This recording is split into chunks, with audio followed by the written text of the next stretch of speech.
Ciao les fans, aujourd'hui vidéo déjà dans un décor totalement atypique parce que il y a de la neige partout, parce que j'habite à la montagne, parce que je suis un gros vénard, comme ça c'est dit. Une coupure dans la vidéo déjà? Mais oui, savoure juste ces 10 prochaines secondes. La bise.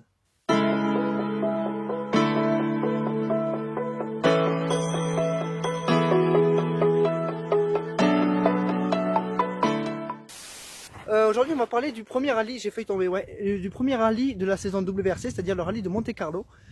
Donc ouais, ce n'est pas sur un circuit, on peut dire que c'est une vidéo spéciale. Sur le plan technique, j'étais en train de me balader, tu vois, dans la nature et je me suis dit, tiens, il neige, il y avait le rallye de Monte Carlo, pourquoi ne pas faire une vidéo à l'arrache comme ça sur le rallye de Monte Carlo? Ce qui est faux, parce qu'en fait j'avais tout planifié et que je n'ai pas d'amis, du coup j'utilise une perche. Qui dit nouvelle saison, dit nouveau team pour certains. C'est le cas pour le champion du monde en titre, Sébastien Ogier, qui quitte M-Sport pour revenir dans l'équipe de ses débuts en WRC, c'est-à-dire Citroën. Il sera accompagné tout au long de l'année par le Finlandais Esa-Pekka Lappi, qui était chez Toyota l'année dernière. Chez Toyota, parlons-en avec le pilote de poing, un des favoris pour le titre, l'Estonien Ott Tänak. À ses côtés, l'expérimenté Jari-Matti Latvala. Et enfin, sur la troisième voiture, le revenant Chris Meek. Troisième team sur 4, c'est Hyundai, l'équipe coréenne, avec un pilote de pointe, le belge Thierry Neuville, quadruple vice-champion en WRC. Il va falloir le gagner. D'un côté Hyundai pour avoir un titre constructeur et un titre pilote, et Thierry Neuville est clairement un des favoris pour le titre. À ses côtés, tout au long de l'année, on retrouvera Andreas Mikkelsen, le Norvégien, et ensuite la troisième voiture qui sera partagée d'un côté avec l'Espagnol Dani Sordo, et d'un autre côté un petit nouveau inconnu au bataillon, Sébastien Loeb. Ensuite chez M-Sport qui va avoir un peu de mal je pense cette année parce que l'équipe a quand même pas mal de problèmes financiers. C'était pas sûr qu'ils soient au rendez-vous en Monte Carlo en 2019. Ils auront comme pilote cette année Elfin Evans, le gallois, avec à ses côtés Timo Sunninen, le finlandais. Et la troisième voiture sera partagée par le suédois Pontus Tittman. Et ensuite un anglais Green Smith, je crois. J'ai pas révisé. Bref, voilà, on est au point, on peut commencer.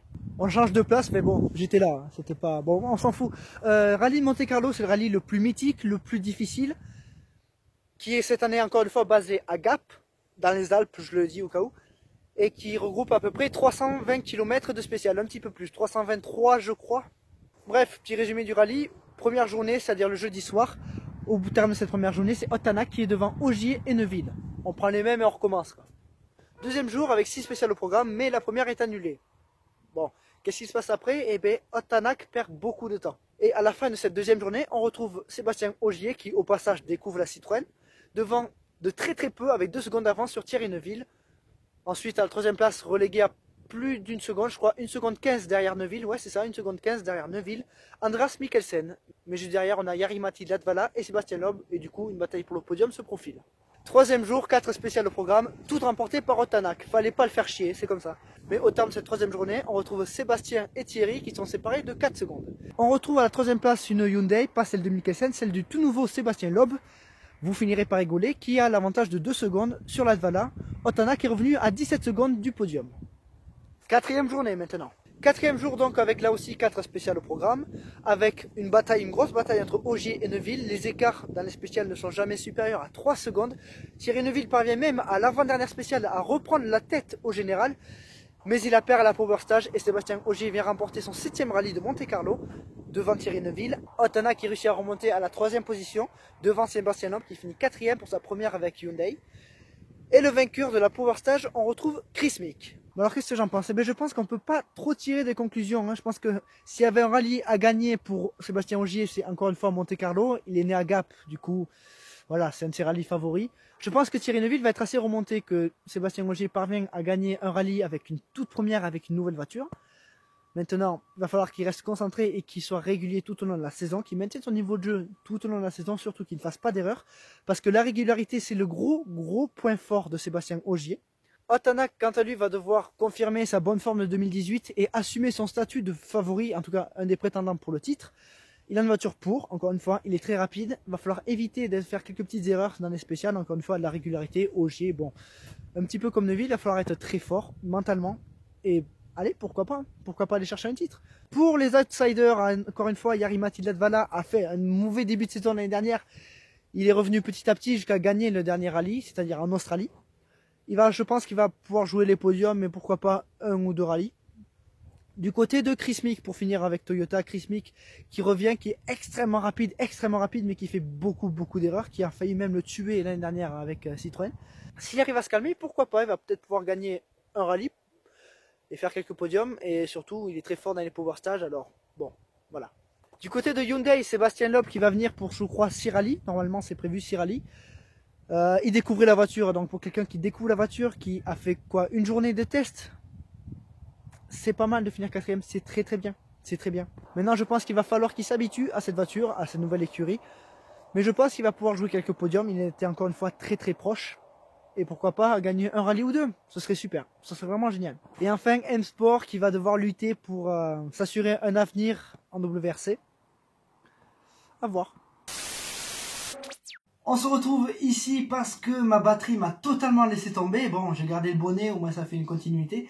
Donc on reprend là en été et j'espère que ce sera Sébastien Ogier qui va gagner le championnat 2019. Ce serait une belle histoire hein, avec le retour avec Citroën, la marque qui l'a fait commencer en WRC. Après, si Neuville ou Tanak viennent à gagner le championnat, je serais quand même assez content pour eux. Maintenant, la grande question. Loeb ou Ogier? Bon, d'un côté, on a Sébastien Ogier qui a quand même réussi à gagner avec 4 voitures différentes. La DS3 de Citroën au début de sa carrière, la Polo de Volkswagen, la Fiesta de M Sport et maintenant la C3 de Citroën. Mais Léo aussi, il a gagné avec 4 voitures, non? Ouais, il a d'abord gagné avec la Xara, avec la C4, avec la DS3 et l'année dernière avec la C3. Oui, mais bon, Sébastien Ogier a quand même prouvé qu'il avait un très gros mental pour pouvoir se battre avec une voiture peut-être un petit peu plus faible, aller chercher des points à chaque rallye, pour pouvoir aller chercher le titre alors qu'il n'était pas forcément favori. Dixit 2017. Et d'un côté, on a Sébastien Loeb, recordman du nombre de titres en rallye avec 9, qui a dominé le rallye de 2004 à 2012, qui a aussi été capable d'aller chercher des victoires dans d'autres catégories. Et je trouve que Sébastien Loeb est un pilote plus complet que Sébastien Ogier. Oui, car Sébastien Loeb a été gagné dans d'autres catégories comme le WTCC, c'est-à-dire une catégorie sur circuit. Il a aussi participé aux 24 heures du Mans avec Pescarolo. Il a aussi fait des tests en Formule 1 avec Red Bull, des tests essais hivernaux avec d'autres voitures où il a fait 8e temps de la journée. Red Bull avait d'ailleurs pour ambition de mettre Sébastien Loeb dans la voiture à la fin de la saison 2009. Ce qui n'a pas été fait parce que sa saison en WRC était... Il y a eu quelques problèmes à mi-saison, du coup on va se concentrer sur le WRC. Et pour ce qui est du rallye, Sébastien Loeb a aussi été en WRX jusqu'à l'année dernière, mais sauf que Peugeot s'est retiré. Du coup, il n'avait plus de programme, c'est aussi pour ça qu'il est revenu en WRC. Il faut rappeler qu'une semaine avant le Monte Carlo, Sébastien Loeb était en train de se battre pour la victoire pour une 3e année d'affilée au Dakar. Il a fini 3e. Qu'est-ce qu'il a fait d'autre? Il a établi le record à Pikes Peak. Bon, il est tombé depuis, mais il avait fait le record avec une 208, un monstre. Bon, à choisir entre les deux, je prendrai Sébastien Loeb. Parce que je le trouve un petit peu plus complet en tant que pilote. Pas que sur rallye, aussi sur circuit.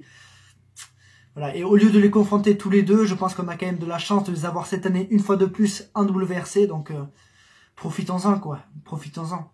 Voilà, c'est tout pour cette vidéo débrief faite à l'arrache qui a été une vraie galère à tourner, comme tu peux t'en douter, même si tu t'en fous. En attendant, tu connais les bails, abonne-toi à la chaîne, suis-moi sur les réseaux, continue d'aimer le sport auto, moi je te dis à la prochaine, salut les fans. Ouais, c'est de pire en pire.